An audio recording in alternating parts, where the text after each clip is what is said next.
Good evening, guys. It's Saturday evening and it's the 11th of October 2020. So this is the fourth instalment on progress with how we're doing with Champix. I think the last time I done a video I said we were on day 5. So let me just get the card and get my facts right about this one.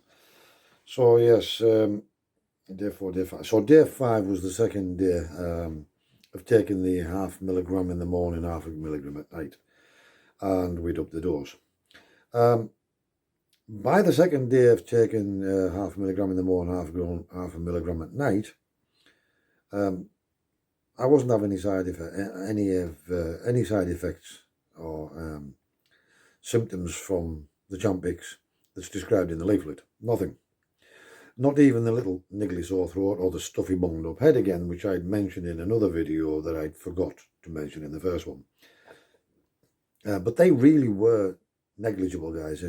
The sore throat wasn't really a hoarse, really sore throat. It was just, you were conscious you had a little bit of a sore throat in the back.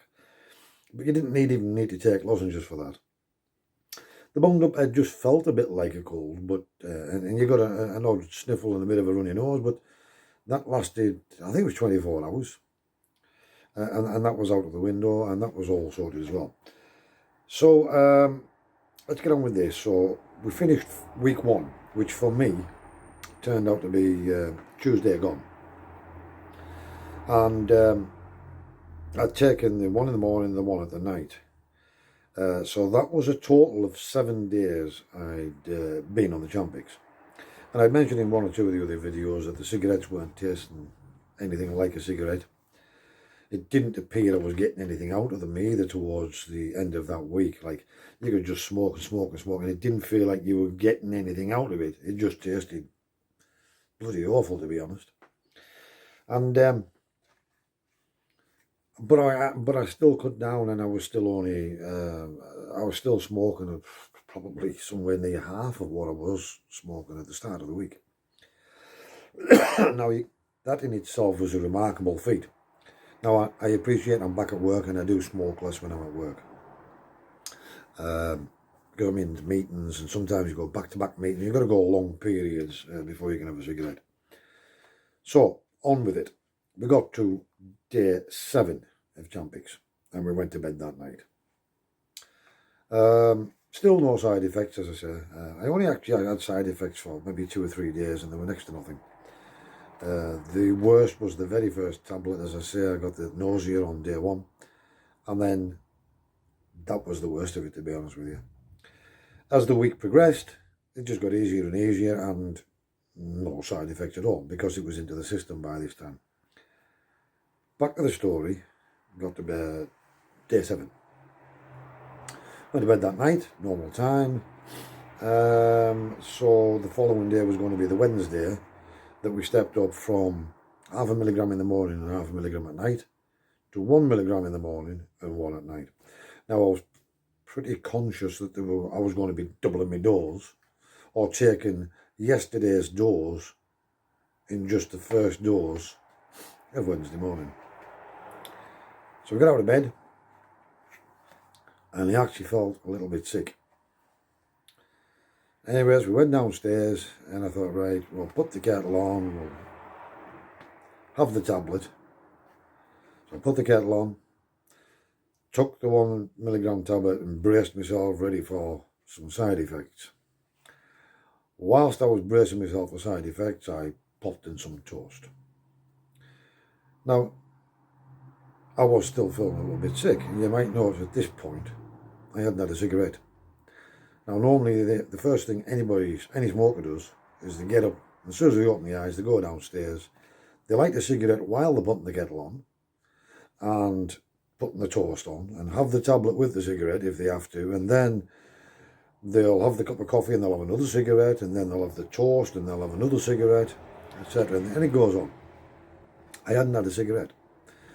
And I just felt sick, just a little bit, nothing major, but I just, a bit groggy. But it was sufficient for me not to light a cigarette. So we boiled the kettle, and I made myself a cup of tea rather than coffee. I've started drinking a lot more tea now because it doesn't taste as strong as coffee. Coffee tastes really strong now. Back to the story, so I had myself a cup of tea. And then I thought, if I eat the toast, I'll probably feel a bit better. I'll have a cigarette later. So I had my cup of tea, and then I had my toast. Then I went and made another cup of tea. And by this time, I was feeling a little bit better, but it was getting close to me signing on to the computer time, about 7 o'clock in the morning. And I thought, well, I won't bother having a cigarette now. I'll go and do a bit first.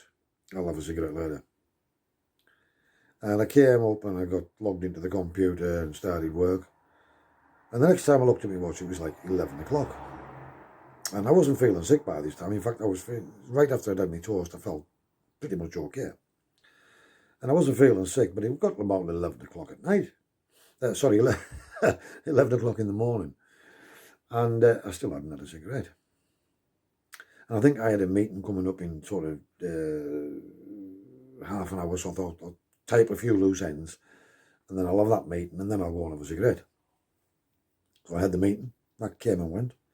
I still didn't have a cigarette. But I did go downstairs. That's right, I did. I thought, I'll go and make a cup of coffee, and I'll have a fag. So I made the cup of coffee, and I went to have a cigarette, and I thought, I don't really want it. There's no point in me just having it just because, just for the sake of having it. I won't bother. I'll have one later. So I put it back in the packet, and threw it on the shelf, and came back upstairs with a cup of coffee and cracked on with my day.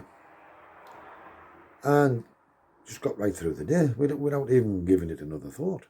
I thought, and then I looked at my watch and I thought, oh, it's nearly clocking off time sort of thing. Yeah. Right, I'll go and have a cup of coffee, I'll have a fag.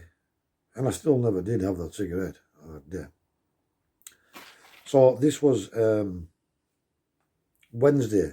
So the first day of week 2. So I had the 1 milligram tablet in the morning.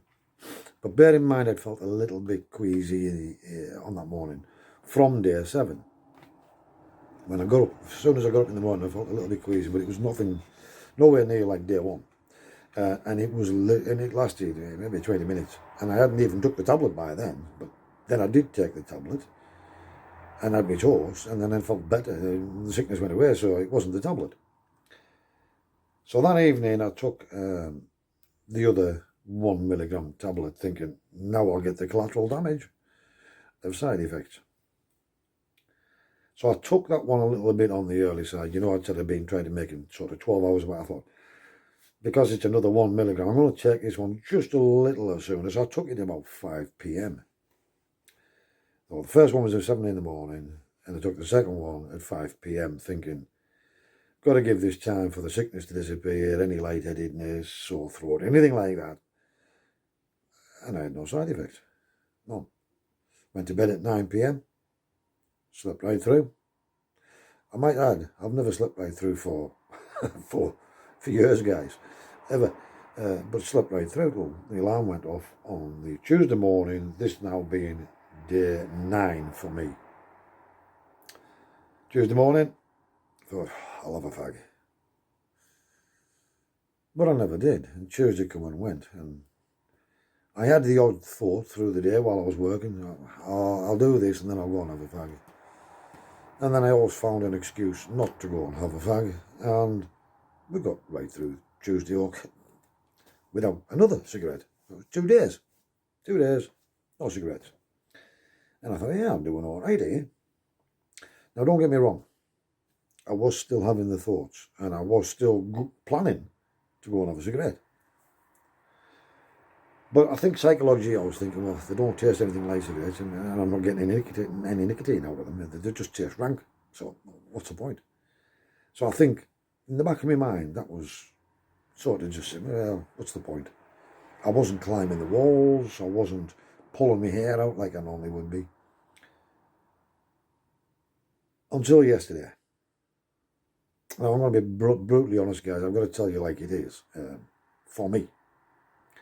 You might not encounter anything like this, and it might just be plain sailing like it is for Tony. Tony's had very little issues. The odd, I haven't got any, I don't smoke, so crack on. Just in a blink of an eye, the thought comes and goes for him. Now, from doing cold turkey, I do remember that day 3 and day 5 were particularly hard. Now, I'm going to be honest, doing cold turkey, for me, some people can just say, I'm never smoking again, and just do it. And never bat an eyelid, never look back.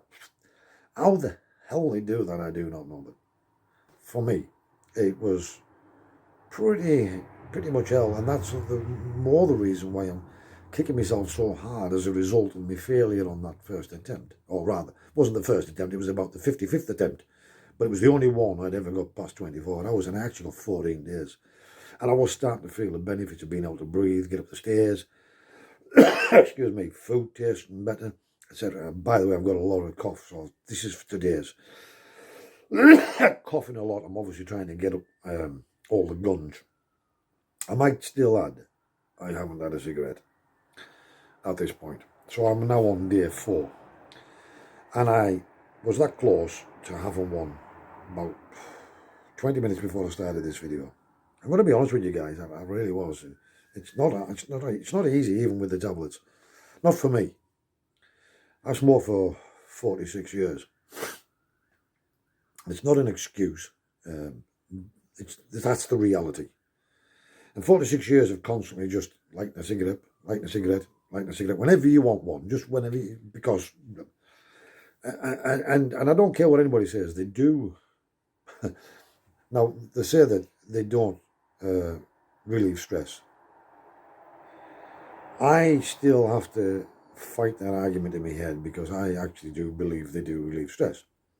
Because I know that if ever I had a stress situation, if I had a cigarette, it momentarily relieves that stress and helps you to go back and then deal with it again.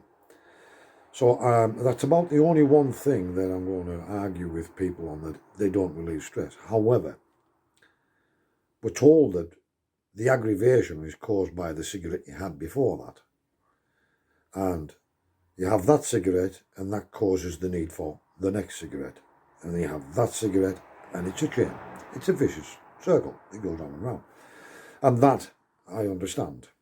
But I never fully understood smoking. You thought you smoked because you enjoyed it, but you don't. Getting back to the story, guys. Day 3, which was Friday for me. I mean, day 3 of not smoking. So they were on now day 10. I had to beat myself so hard yesterday to stop me going downstairs and having a cigarette. Not once, but about, without exaggeration, 25 times. I had to really fight it. But I'm pleased to say that I did. And I got through it. And just before I went to, I actually done some of the videos and got them uploaded on YouTube, and that sort of kept me sane, keep my mind occupied. And that certainly helped after I'd finished work. Right, I'm going to do some videos and get them up on YouTube, playing a bit of catch up. And that definitely helped me get through the last dregs of the day. Then I went straight from doing the videos up in this room and got a quick wash and straight to bed. I didn't even go downstairs for a cup of tea or anything, because I thought, if I do, I'll light a cigarette. So I didn't. I went to bed. Got up this morning, didn't bat an eyelid, wasn't remotely interested in smoking, had my cup of coffee, had my breakfast and everything as usual, had my tablet, went to the allotment. Tony came up and gave me a bit of a hand, so we've been doing a bit of work at the allotment, but I didn't video the allotment side of things today. We were just concentrating on bottom. I did say, I think I said one pigeon loft still had, it had been cleaned out, but we hadn't lifted the floors up, and that hadn't been done for nearly 12 months. And it was a lot, and it was a two-man job, basically. Once a year it's a two-man job, but certainly in the condition I was in. Long story short, we got that done, and a few other jobs, and just a bit of an update for the allotment, because I didn't do one today. There's about another 16 birds gone between today and what's going tomorrow. There'll be another 16 birds gone. So the numbers are coming down really, really nice. The youngsters are growing up very nice on the nests as well. The 3 youngsters are growing really, really well. That's the only update I've got you for the allotment side of things, guys. Back to the Champix. So today is day 4, no cigarettes for me, which is day 11 on the Champix. So we're here on, I'm not sure if you can see this, guys, day 11. And beside here, we've got day 1, day 2, day 3, day 4 of me no smoking. Tomorrow will be 5, 6. I'm counting my chickens before the hatch, guys, but yeah. Right, so I'm getting back to today. So yesterday, I could have quite easily tore somebody's head off, even with these. And how I stopped myself having a cigarette, I really don't know. I'm just being perfectly honest with you guys. But it was day 3, and I was conscious that day 3 was a hurdle day. So if you're thinking of taking Champix, you might not get this, but I think most smokers will agree, whether they do it cold turkey, patches, anything else, they do have a bit of a struggle on day 3, a bit of a struggle, but it was really bad for me, really, really bad. It was just as bad, if not even a tad worse, than when I went cold turkey. But I can't really remember back to when I went cold turkey, which was last year sometime. So I understand this video is becoming a bit long and drawn out, but the moral of the story is we're on day 4, and 3 times today I've thought about having a cigarette. 2 come and went, no problem at all while I was at the allotment. I didn't have any cigarettes on me, and I haven't bought any. I do still have a few in the packet, just in case, which I probably shouldn't do. But once I get past the week stage, I'll get Louise to smoke them, or she can throw them. I'll throw them in the bin, and that'll be that. But just before I came out to make this video, I had to really kick myself again, because I got all through the day and without a hiccup, and I had a mad notion. I thought, oh, just have one. Just the one, prove just how manky they are, especially now these tablets I'll probably throw up anyways. And then I thought, well, what's the point if I'm going to throw up? But just to let you know, guys, you need this as well. At least I do. And for those people who can do this easily, I take my hat off to you. All I'm doing is telling you how it's panning out for me. But I'm fighting it, and so far, 4 days down the line, food I can taste. I mean, I could always taste food, but it tastes a little better already. Still get out of breath walking up the stairs and all the rest of it, but come on, it's only 4 days. Done a little bit up at the allotment today, I was whacked out. But again, it's only 4 days. Still taking the inhalers every single day as advised by the doctor, and that's definitely helping. Sense of smell has improved dramatically in 4 days of non-smoking. So that in itself is a good step forward, guys. Right, I've babbled on for long enough. You're probably fed up of hearing what I've got to say. So this is video 4. So we'll give you an update in a few days, video 5, with trials and tribulations, good or bad, and honesty. Stay tuned for video 5, guys, and I'll see you in the next video.